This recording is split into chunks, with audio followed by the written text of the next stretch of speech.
Caleb Voss had seen his share of strange things on the war-ravaged planet of Sci Fi, but nothing quite like this. His rugged boots crunched over the shattered remains of an old battlefield as he scanned the landscape with his handheld scanner, looking for valuable alien tech to sell. The skies were a permanent shade of ashen gray, lightning crackled in the distance, and the ground was littered with twisted metal and charred bones. It was the kind of place where nobody sane would linger, but Caleb wasn't exactly known for playing it safe. He needed credits, and Sci Fi was a scavenger's paradise. As he pushed through the wreckage of a downed Avari dropship, his scanner let out a shrill beep. The screen glowed with a life sign reading. Weak, but still there. Caleb frowned. The Avari were a warlike species, not known for leaving survivors. His instincts told him to move on, but curiosity got the better of him. He nudged aside a metal panel with his plasma crowbar and found her. The warrior woman lay sprawled against the broken hull, her sapphire skin smeared with dark purple blood. Her armor, once a gleaming silver, was now scorched and shattered, exposing glimpses of toned muscle and deep wounds. Her hair, a cascade of inky black strands, clung to her face. Even in this broken state, there was something fierce about her. Caleb knew immediately who she was: Kiris Valfarn, an elite warrior of the Avari Dominion. Kiris's silver eyes fluttered open, focusing on him with a look that was both defiant and pleading. She tried to speak, but only a rasping breath escaped her lips. Caleb hesitated. He could walk away right now. Leave her to whatever fate had in store for her. It would be safer. But something about the warrior's spirit, the way her fingers still clutched the hilt of her shattered blade, made him kneel beside her. "Stay still," he muttered, pulling a medkit from his satchel. He wasn't a doctor, but he knew enough about field medicine to stop the bleeding. Kiris's skin was cool to the touch, and he could feel her muscles twitch with pain as he sealed the wounds with biofoam. Her voice, when it finally came, was a low whisper. "Why? Help me?" Caleb didn't have a good answer. "Guess I'm not as heartless as I thought." With a grunt of effort, he lifted her over his shoulder, her tall, lean frame heavier than he expected. Every step back to his ship, the Ironbound, felt like a struggle. His lungs burned from the toxic air, and the weight of Kiris's unconscious form made his knees tremble. But he pushed on. Once inside the Ironbound's cramped medbay, Caleb secured her to the autosurgeon, hoping the ship's aging medical systems could handle alien physiology. He sat back, wiping sweat and grime from his face, and finally allowed himself to breathe. It wasn't long before Kiris stirred. The autosurgeon's metal arms retracted, and her silver eyes snapped open. She sat up with a fluid motion, despite the wounds still knitting themselves under the translucent sealant. Before Caleb could react, her hand shot out, grabbing his wrist with inhuman strength. Her voice was stronger now, filled with a gravelly determination. "You saved my life, human. By the code of my people, I am bound to you now, until my debt is repaid." Caleb blinked. What?" Kiris's expression didn't change. "I owe you my life. I will serve you until my honor is restored." A million questions raced through his mind, but only one came out. "That sounds like trouble." Her lips curled into a faint smirk. "It is." And just like that, Caleb knew his simple scavenger's life had just gotten a lot more complicated. Caleb woke up to the smell of something burning.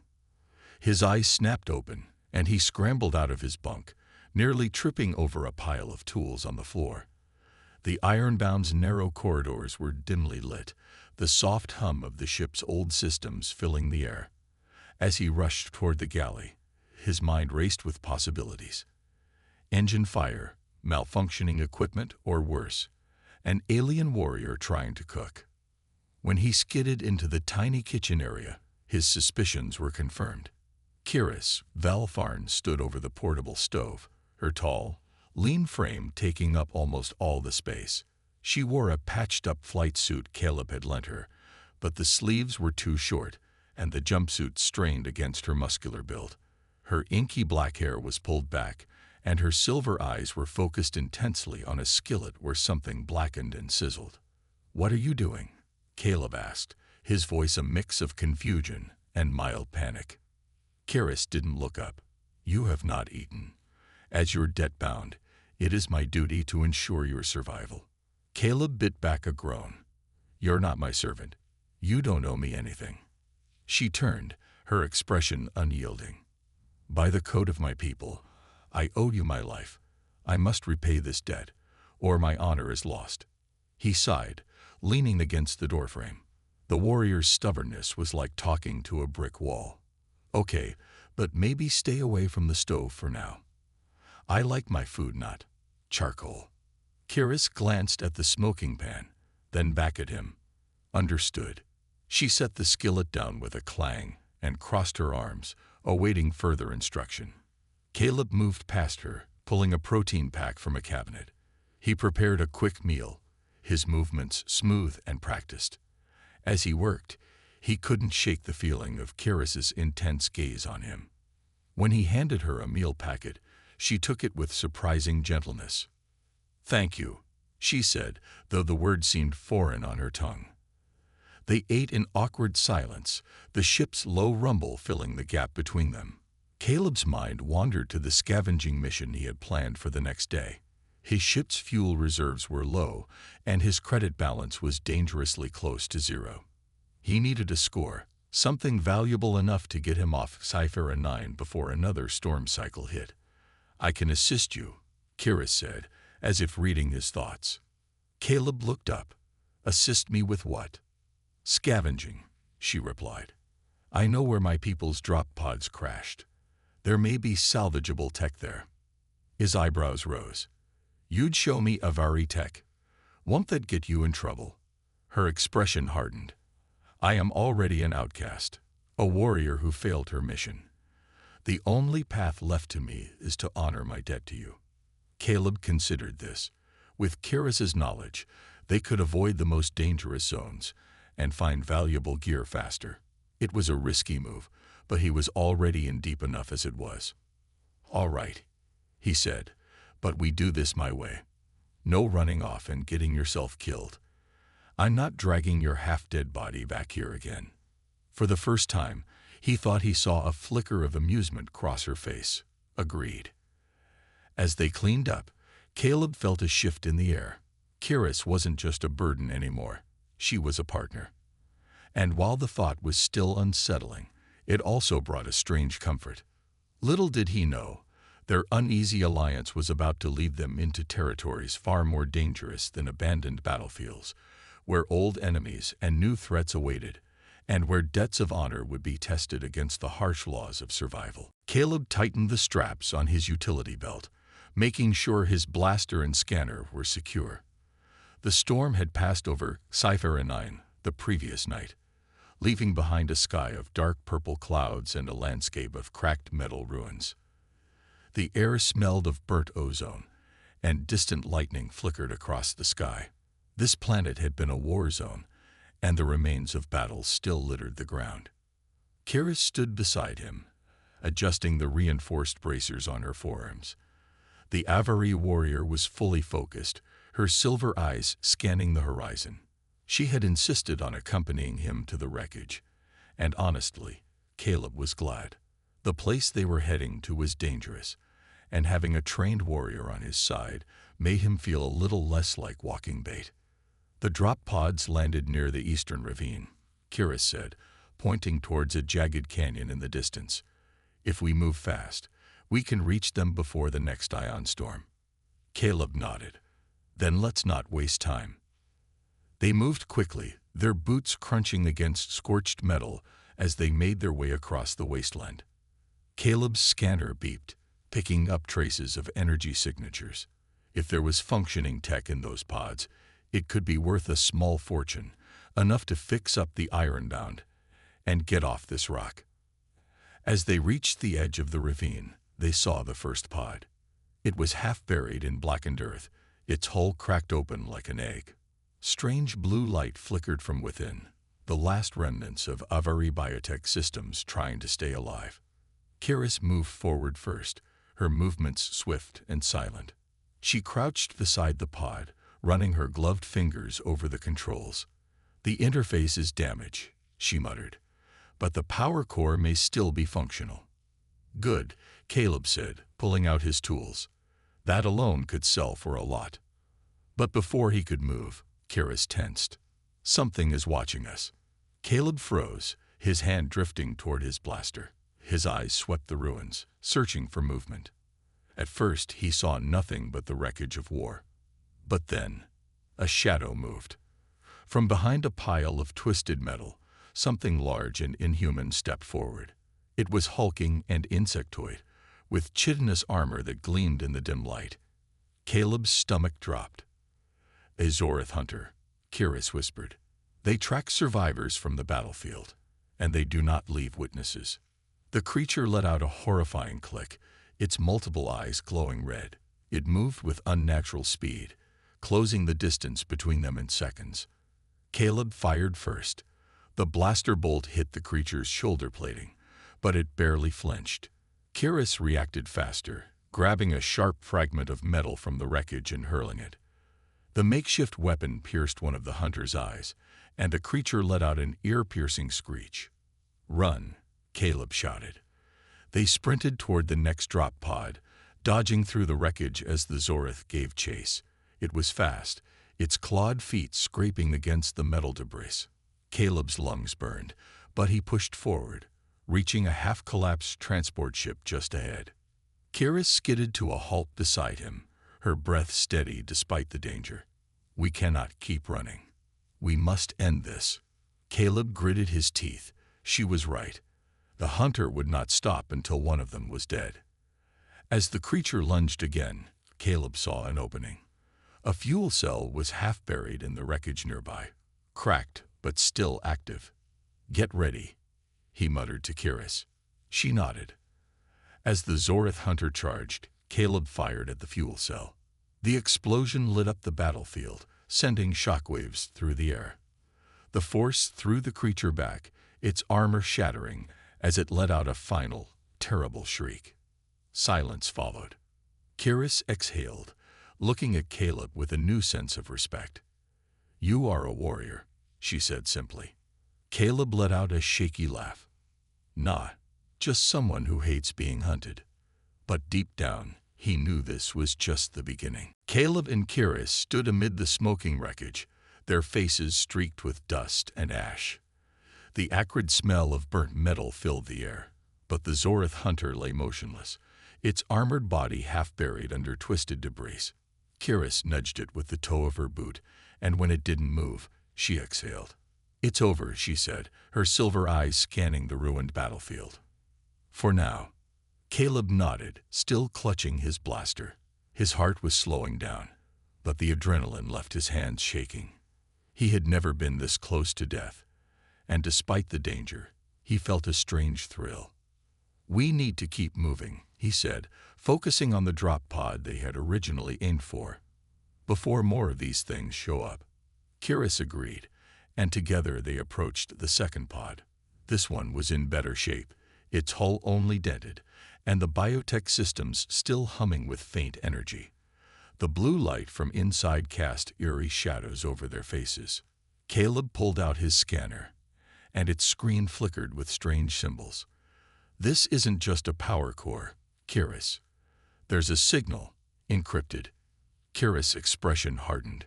She pressed her hand against the pod's interface, and the alien symbols shifted, rearranging themselves into something more recognizable. "It's a distress beacon, but not for rescue. It's a warning." "A warning for what?" Caleb asked.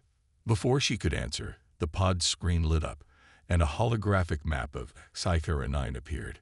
Red pulsing dots marked several locations, and at the center was a massive red zone, almost like a heartbeat.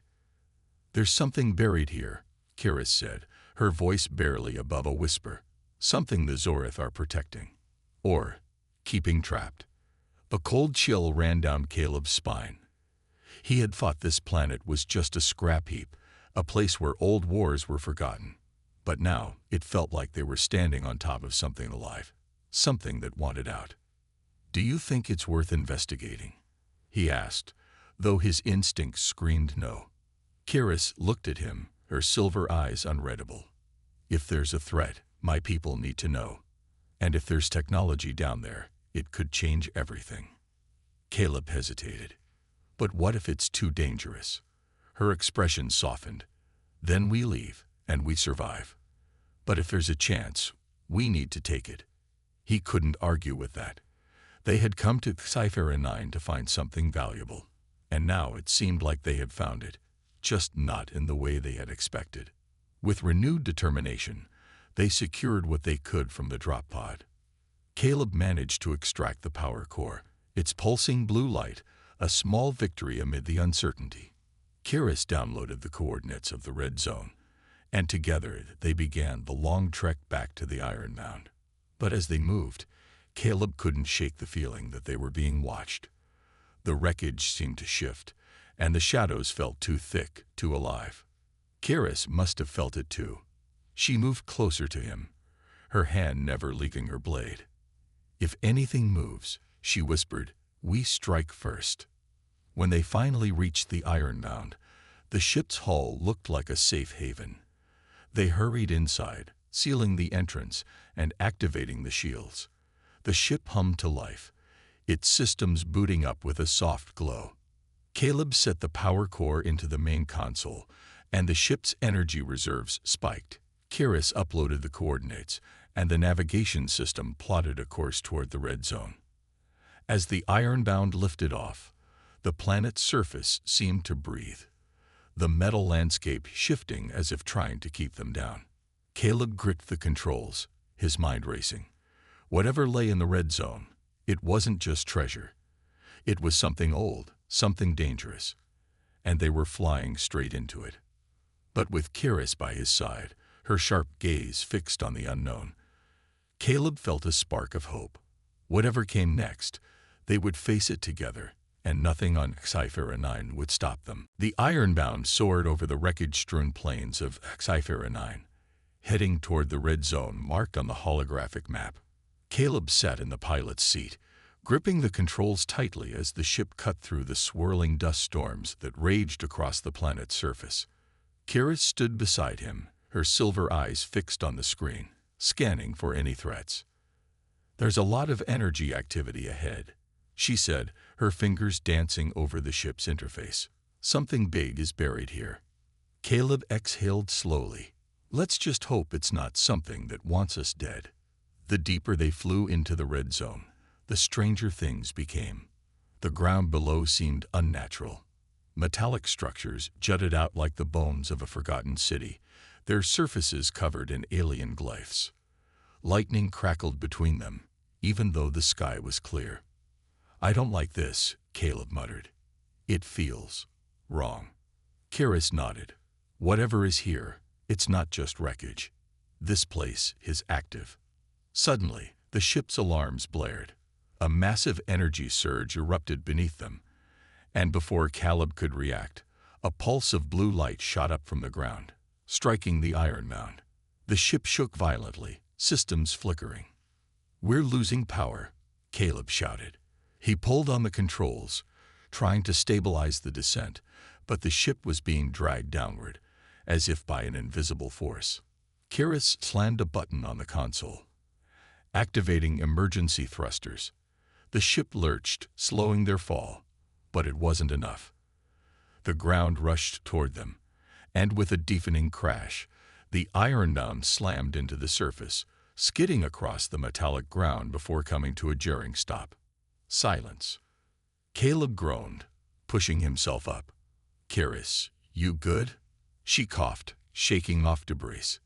"I've had worse." She checked the ship's interface, frowning. "Shields are fried.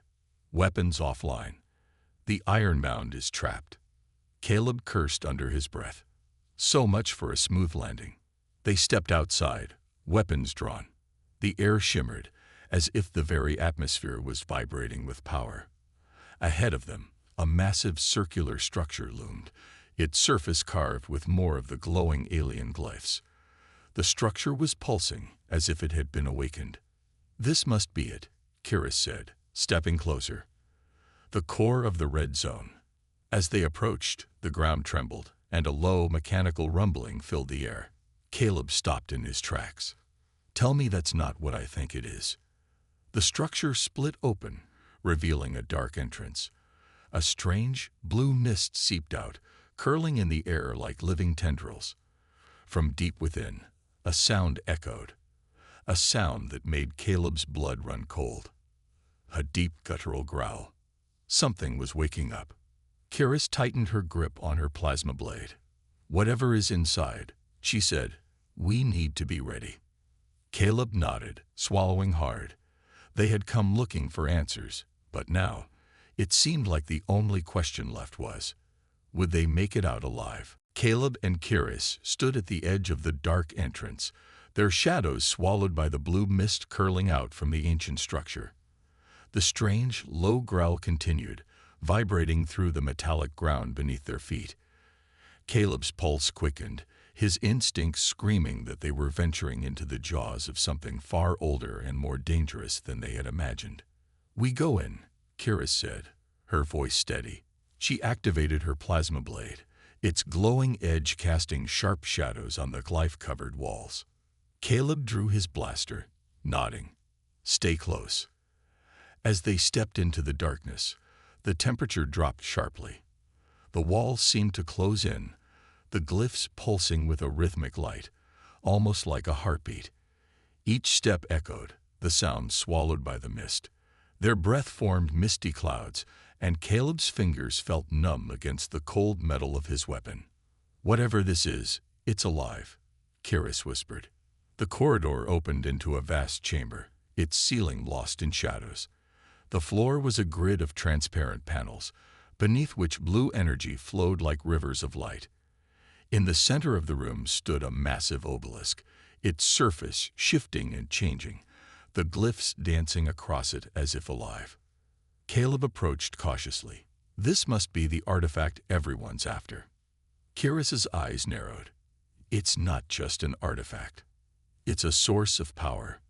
As they circled the obelisk, the mist thickened, and the air hummed with energy. Caleb reached out, his fingers brushing the cool surface. The glyphs rippled under his touch, and the obelisk responded, a low hum rising to a sharp whine. "Kiris," he shouted, but it was too late. The obelisk flared, and the floor lit up. The blue rivers of energy turned a violent red, and the walls began to shift. Panels slid open, revealing ancient machines, their arms unfolding like the limbs of a metal beast. From the shadows, figures emerged. At first, Caleb thought they were statues, but their movements were fluid and unsettling. They were constructs, tall and lean, their bodies made of dark metal and their eyes glowing with the same red light as the obelisk. "Sentinels," Kiris breathed, taking a defensive stance. The constructs moved with eerie coordination, surrounding them in a silent, calculated circle. Caleb aimed his blaster, the barrel trembling. "We come in peace," he tried. The constructs responded by raising their arm blades, sharp edges glinting. "Guess not," Kiris muttered. "On my mark." The first sentinel lunged, and Kiris met it head-on. Her plasma blade cut through metal, sparks flying as the construct's arm fell to the ground. Caleb fired, his blaster bolt slamming into another construct's chest, sending it crashing into a wall. But for every sentinel they downed, two more stepped forward. The chamber became a battlefield, blue mist swirling around as metal clashed against energy. Caleb's movements grew sluggish, his muscles burning as he ducked and rolled, narrowly avoiding a blade that sliced through the air where his head had been. Kiris moved like a warrior dancer, her blade a blur, but even she was slowing. "We need to shut down the obelisk," she shouted. "It's controlling them." Caleb nodded, making a break for the obelisk. His feet pounded against the transparent floor, red light pulsing below him like veins under skin. A construct blocked his path, but he slid beneath it, firing upward as he passed. He reached the obelisk and spotted a panel near its base. His fingers worked quickly, prying it open to reveal a tangle of glowing wires. "Karis, I need time." She was already moving, drawing the sentinel's attention. Her shouts echoed through the chamber, and the constructs followed her, their movements like a hive mind. Caleb yanked a wire, then another. The obelisk's light flickered. "Come on." He slammed his fist against a crystal circuit, and with a burst of light, the obelisk's hum died. The sentinels froze, their red eyes fading to black. One by one, they collapsed, metal bodies hitting the floor with hollow thuds. Silence fell over the chamber, broken only by the hiss of Kira's blade deactivating. She walked over to Caleb, her breathing heavy, a cut on her cheek trickling green blood. "Nice work," she said, offering him a hand. Caleb took it, pulling himself up. "Let's hope that's the worst of it." But as they stood in the eerie glow of the silent obelisk, neither of them noticed the shadows shifting behind them, nor the whispering voices that began to fill the air. Something else had awakened, and their struggle was far from over. As Caleb and Kiris caught their breath, the eerie whispers around them grew louder. The chamber, once filled with the clanking of metal and the hum of ancient technology, now thrummed with a sinister, disembodied chorus. It was as if the walls themselves were speaking, chanting in a language neither of them recognized. "Kiris, do you hear that?" Caleb asked, his voice barely above a whisper. She nodded, her violet eyes wide and alert. "It's not just sound. It's inside my head." The obelisk, now dormant, cast long shadows in the dim blue light.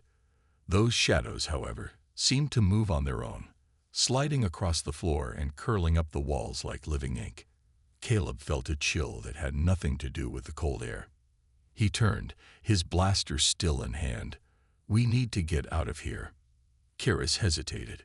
What if this place isn't just a machine but a prison? The realization hit them both at the same time. The obelisk wasn't just a power source, it was a lock. And by shutting it down, they might have opened the door to something far worse. The shadows thickened, and from within them, figures began to emerge. Unlike the mechanical sentinels, these beings had no solid form. They were wraith-like, their bodies made of darkness, eyes like burning coals. They glided across the ground, their presence pulling the warmth from the air. One of the shadows lunged forward. Caleb fired, but the blaster bolt passed through it, leaving nothing but a faint ripple in its form. "Weapons don't work," he shouted. Kiris swung her plasma blade, the blue light slicing through the mist. The shadow reared back, its form fracturing, but it did not vanish. Instead, it split into two, each piece reforming into a new creature. "Energy feeds them," Kiris realized, her voice filled with dread. She deactivated her blade, the glow fading. "We have to find another way." Caleb's mind raced. The whispers clawed at his thoughts, twisting memories, making him see flashes of things that weren't there. His old home on Earth, his father's disappointed eyes, the crash that had left him drifting through space. He shook his head, forcing the images away. "Kiris, they're trying to get inside our heads." Kiris bit her lip, a drop of green blood beating where her fangs pressed too hard. "Then we blocked them out." She pressed a button on her wristband, and a blue aura enveloped her, a mental shield used by her people to resist psychic attacks. "Take my hand." Caleb grabbed her hand, and the aura spread to him. Immediately, the whispers dulled, as if he had stepped into a quiet room. His thoughts cleared, and his grip on reality tightened. The shadows recoiled, their whispers turning into hisses. But they didn't retreat. Instead, they circled, their movements like predators sizing up prey. "We need to reactivate the obelisk," Kiris said. "If shutting it down released them, turning it back on might trap them again." Caleb didn't need convincing. Together, they sprinted back to the obelisk. The shadows swarmed, lunging with tendrils of darkness. One of them wrapped around Caleb's leg, the cold biting into his skin. He stumbled, but Kiris pulled him up, slicing through the shadow with her bare claws, the darkness recoiling from her touch. They'd reached the obelisk. Caleb fumbled with the exposed wires, his hands numb and trembling. Come on. Come on. Sparks flew as he reconnected the circuits. The obelisk shuddered, the glyphs beginning to glow with that eerie blue light once more. The chamber rumbled, and a wave of energy exploded outward.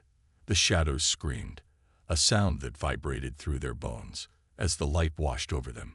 One by one, they disintegrated, their forms unraveling into nothingness. When the light faded, silence returned. The air was still, the mist slowly dissipating. Caleb and Kiris stood together, breathing hard, their bodies battered but whole. It worked, Caleb said, his voice hoarse. Kiris nodded, but her expression remained troubled. If this was a prison, then someone or something must have built it. And if they built it, they might come back. The thought hung heavy between them. The obelisk hummed quietly, its glow steady but ominous. Whatever lay beneath the surface of this planet, they had only scratched the darkest layer. We need answers, Kiris said, and we need to get off this planet before it's too late. Caleb agreed. But as they turned to leave, the obelisk whispered, just once, in a language neither of them knew, but that filled them with a dread they couldn't shake. Something was still awake, and it was watching. Caleb and Kiris moved quickly through the dark, winding corridors of the ancient facility. The air was thick with dust, and the faint smell of ozone from the obelisk's energy surge. Though the shadows had been banished, the walls still seemed to pulse with an uneasy life, as if the structure itself resented their presence. Are you sure this is the right way? Caleb asked, his voice a rough whisper. Kiris glanced at the holographic map on her wristband. The blue light cast sharp shadows across her sharp, elegant features. Yes, the exit is just beyond this passage. Their footsteps echoed, each step sounding too loud. Caleb's grip on his blaster tightened. He couldn't shake the feeling that something else was down there with them, something just beyond the edge of sight. He kept his eyes forward, forcing himself not to look back. They turned a corner, and the dim hallway opened up into a massive chamber. The ceiling stretched high above, supported by cracked pillars adorned with ancient alien carvings. At the far end, a circular doorway glowed with a soft green light. Their way out. There it is. Caleb felt a surge of hope. But as they approached, the green light flickered, and a deep rumbling began beneath their feet. The floor trembled, and dust fell from the ceiling. The facility is destabilizing, Kiris said. We must hurry. They'd broke into a run. The rumbling grew into a roar, and behind them, the corridor they had just left began to collapse, stone and metal crashing down in a cloud of debris. Kiris reached the doorway first. She punched a sequence into her wristband, and the green light solidified into a shimmering portal. Go, she shouted. Caleb didn't hesitate. He jumped through the portal, his body enveloped in a cool, tingling sensation. He stumbled out the other side and fell to his knees, gasping. The air was fresh and cold. He looked up to see the crimson sky of Ganymede above, with its distant gas giant, Jupiter, looming on the horizon like a silent god. They were back on the surface. A moment later, Kiris emerged through the portal. As soon as her feet touched the ground, the portal snapped shut, and a loud boom echoed from beneath them. The ground trembled one last time, then fell silent. It's over, Caleb said, breathing heavily. Kiris stood, her expression a mix of relief and exhaustion. For now. They made their way back to Caleb's ship, which sat hidden among the rocky outcrops a short distance away. The sleek, silver vessel was a welcome sight. Caleb opened the hatch, and they climbed inside. He dropped into the pilot's seat and started the engines. The ship hummed to life, and the control panel glowed softly, ready to leave this nightmare behind. Kiris strapped herself into the co-pilot's seat, more than ready. As the ship rose into the sky, Caleb glanced over at her. "So, what now? I saved your life. You said you owe me." He smirked, trying to bring some levity to the heavy atmosphere. Kiris met his gaze, her violet eyes bright even in the dim light. "In my culture, a life debt is not taken lightly. I am bound to you until I have repaid it." Caleb chuckled. "I was kinda hoping you'd say that." Kiris raised an eyebrow, the ghost of a smile on her lips. "Do not take it as an excuse to be reckless. I will not always save you." The ship broke through the thin atmosphere of Ganymede, stars spreading out before them like a sea of diamonds. Caleb set a course for the nearest outpost, but in his mind, the possibilities stretched far beyond. "What do you say we stick together?" he asked. "There's a lot of trouble in the galaxy, and I think we make a good team." Kiris considered this for a moment. "Agreed. But know this, Caleb. Wherever you go, I will follow. And if danger comes, I will stand by your side." A comfortable silence settled between them as the ship sped through the stars. Caleb felt a warmth he hadn't known in years, a sense of purpose, of not being alone. Whatever awaited them in the vastness of space, they would face it together. The human and the alien warrior, bound by fate and choice, ready to take on whatever the galaxy threw at them next.